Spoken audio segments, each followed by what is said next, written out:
Okay, the first step is to install the software, which is downloaded from our website, www.temperatureguard.com.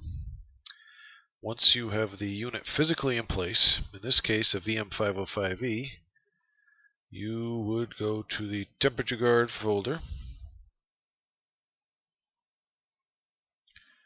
and start the program called IP Setup. You would click Find All Temperature Guard servers on the network. The one I'm going to work with today is 192.168.135. And use these boxes to set the address to a static IP. In this case, I'm going to use 40. Click the button to set it. Confirm it.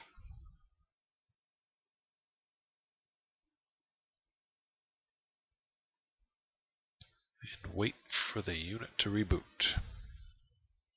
This screen will refresh with the new IP address. There it is, 40. There also a test communications function. Successful. There's an advanced if you want to set the gateway via a web browser. You can manually set it with the MAC address if it has trouble finding it. Also, you can set it back to DHCP. That's important if you're ever going to move it to a different network. And you can clear the telnet password. In most cases, you don't need any of those. Once you have this address set to a static IP, you're done with this program. And then you would go and open up Data Capture, the main program that collects the data and allows you to set all the settings. In this case, there are no sensors programmed because it's the first run. So you go Setup, Temperature Guard Servers and Sensors, Add New Server, type in the IP address that you just gave the unit. Other than that, click Test Communications. Successfully communicated. Click OK. Give it a name.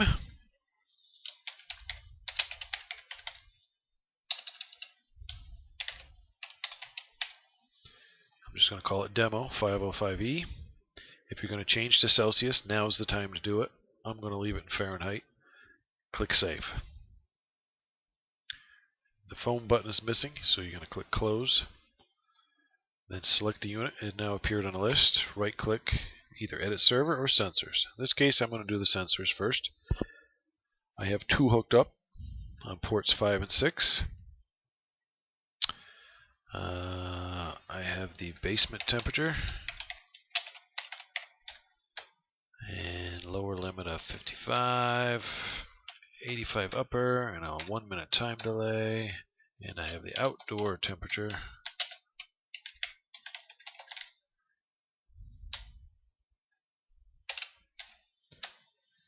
And I want to be alerted when it gets below freezing or above 95.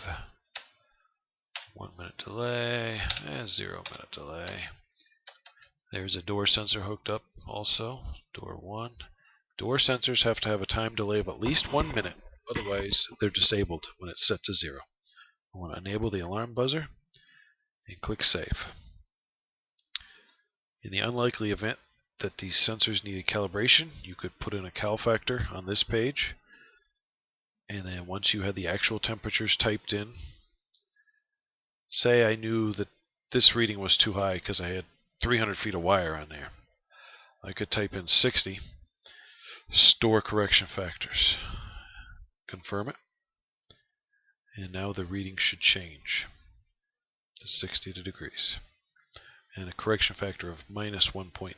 So you can correct them if you need to. I'll leave it there for now. Close. Select your unit again, right click, Edit Server. Now you have the phone parameters. This is where you enter in up to 8 different phone numbers. If you need a 9 to dial out of your phone system, you need to put that in as well. I'm going to put 5 rings to answer. Reminder callouts will remind you and realarm the unit if someone enters the PIN code but doesn't get there to fix the alarm. it will realarm and start calling all over again. 60 minutes is usually sufficient. The unit call-out time delay is it's going to wait a period of time.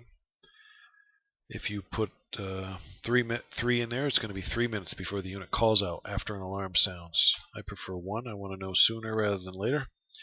Warning messages are the recorded warnings. I like to have it repeated once in case I'm half asleep in the middle of the night. And power outage, I can wait 5 minutes before knowing. Hopefully it comes back on, and I never know. Click Save. Close. Close out of there. This is the main screen. If you hit the refresh button, you should get all the readings. So the door is closed. I have a basement temperature of 60 and an outdoor temperature of 48.5 degrees.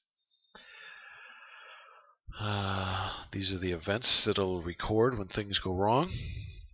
As you can see, I've had other devices on this computer.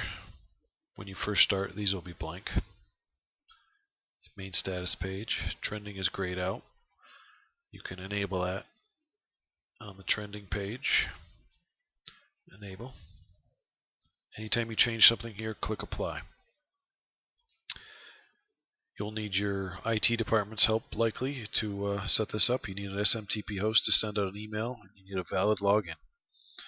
You'll also need the outgoing server port, whether or not you need the SSL protocol, and whether or not it requires authentication. So talk to your IT people if you need help with this. Data logging, 60 seconds is the default. I think that's too frequent to collect data. I prefer every 15 minutes. You can set up a username and password if you want to keep people out of the software. Other than that, you should be done. Now the trending is here, and after a few minutes of running, you'll start to see a graph appear. I don't think I'm going to wait that long.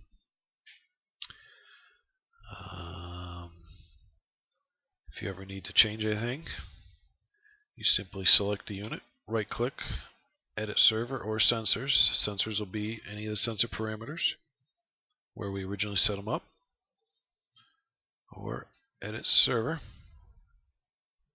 This section right here in the bottom left, the update rate here is the onboard update rate, and I will tack on a video later to show you how you get the logs off the unit itself.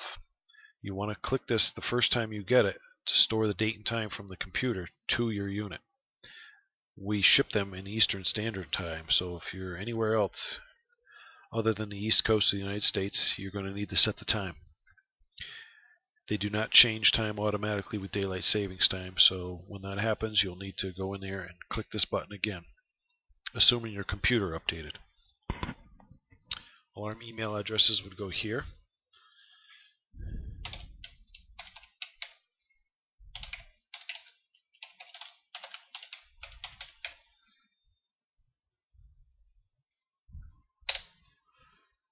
Click Add, adds it to list. You can add several here. You would select it here and click Test. In this case, it's not going to work because I did not set up the SMTP server yet.